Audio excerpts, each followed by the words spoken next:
ఈరోజు మనం మాట్లాడుకోబోయే టాపిక్ పేరు ప్రీ ఆపరేటివ్ ప్రిపరేషన్ బిఫోర్ అ సిజేరియన్ సెక్షన్. అందరికీ నమస్కారం.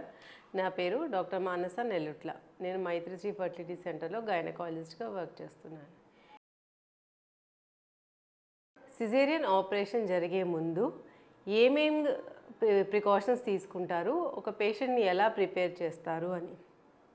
నేటి సమాజంలో చాలా కామన్గా జరిగే ఆపరేషన్స్లో సిజేరియన్ సెక్షన్ అనేది ఒకటి. సో గర్భిణీ స్త్రీలకు వాళ్ళ ఫ్యామిలీ మెంబర్స్కి చాలా డౌట్స్ ఉంటాయి, చాలా భయాలు ఉంటాయి. సిజేరియన్ ముందర ఏం చేస్తున్నారు, మేము ఎలా రావాలి, ఏం ప్రికాషన్స్ తీసుకోవాలి, ఇలా ఎన్నో క్వశ్చన్స్ ఉంటాయి. వాటన్నిటినీ ఈరోజు మనం డిస్కస్ చేసుకుందాం. సో ఫస్ట్ థింగ్ ఏంటంటే, రెండు రకాలు ఉంటాయి సిజేరియన్స్ అనేవి, ఎలెక్టివ్ అండ్ ఎమర్జెన్సీ. మనం ఎలెక్టివ్ గురించి మాట్లాడుకుందాం. అంటే ఆల్రెడీ ఒక సిజేరియన్ అయ్యి ఉండి ఇప్పుడు ప్లాన్డ్గా మనం ఆపరేషన్ చేసుకుంటున్నాం అనుకోండి, అప్పుడు ఏం చేస్తాము, ముందుగా ఒక డేట్ అనుకొని ఫిక్స్ చేసుకుంటాం.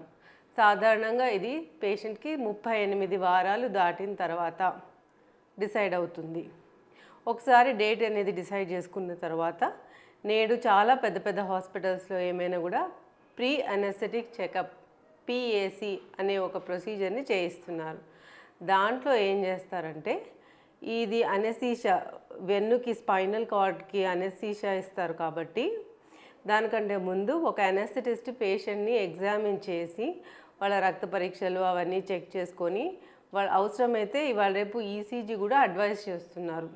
ఈసీజీ చూసుకొని వాళ్ళ ఫిట్నెస్ చెక్ చేసుకొని వాళ్ళు మత్తు ఇవ్వడానికి, ఆపరేషన్ చేయడానికి పేషెంట్ ఫిట్టా కాదా అనేది ఒకసారి క్లారిఫై చేస్తారు.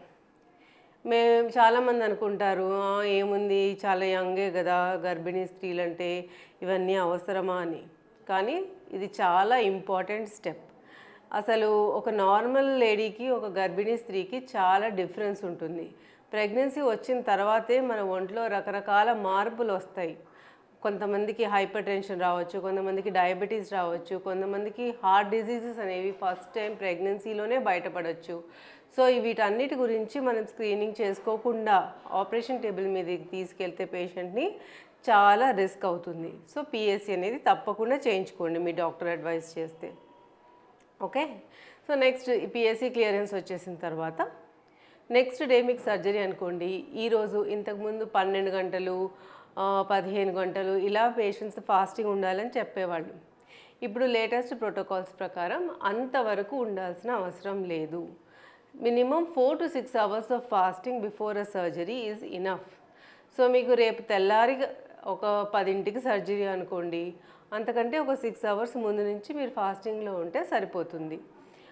అంటే అసలు వాటర్ కూడా తాగకూడదు అనమాట. ఫుడ్ తీసుకోవద్దు, వాటర్ తాగవద్దు.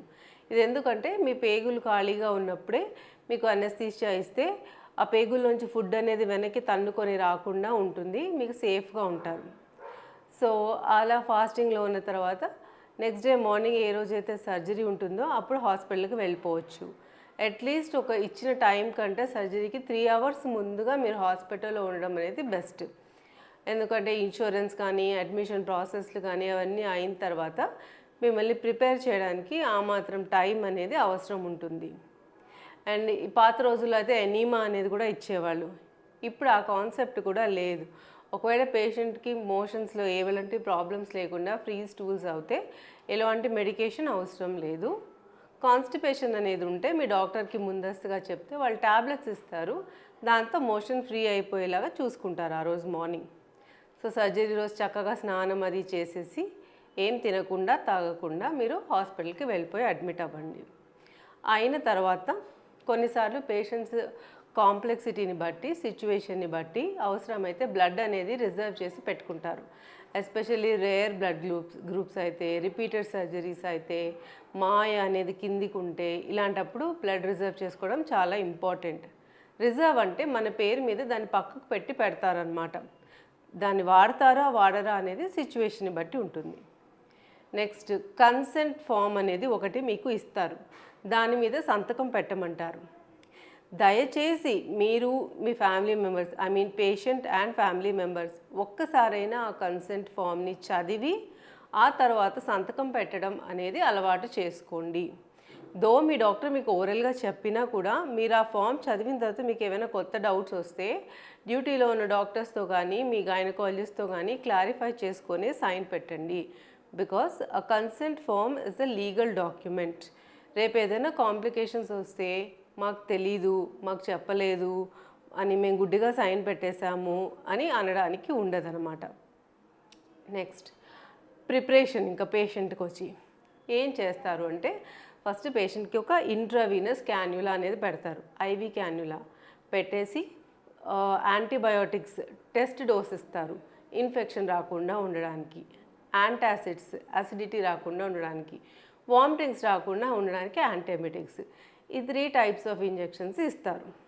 తర్వాత ఫ్లూయిడ్స్ అనేవి రన్ చేస్తారు. ఫాస్టింగ్లో ఉంటారు కాబట్టి డీహైడ్రేట్ అవ్వకుండా ఫ్లూయిడ్స్ అనేవి ఎక్కిస్తారు.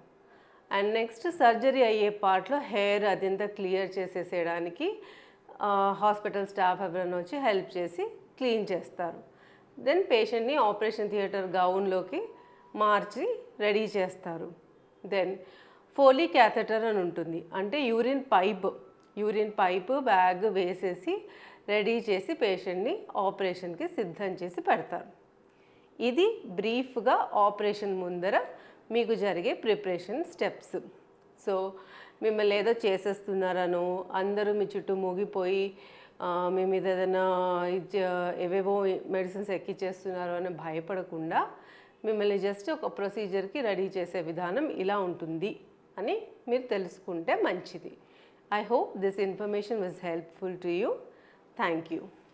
నమస్తే.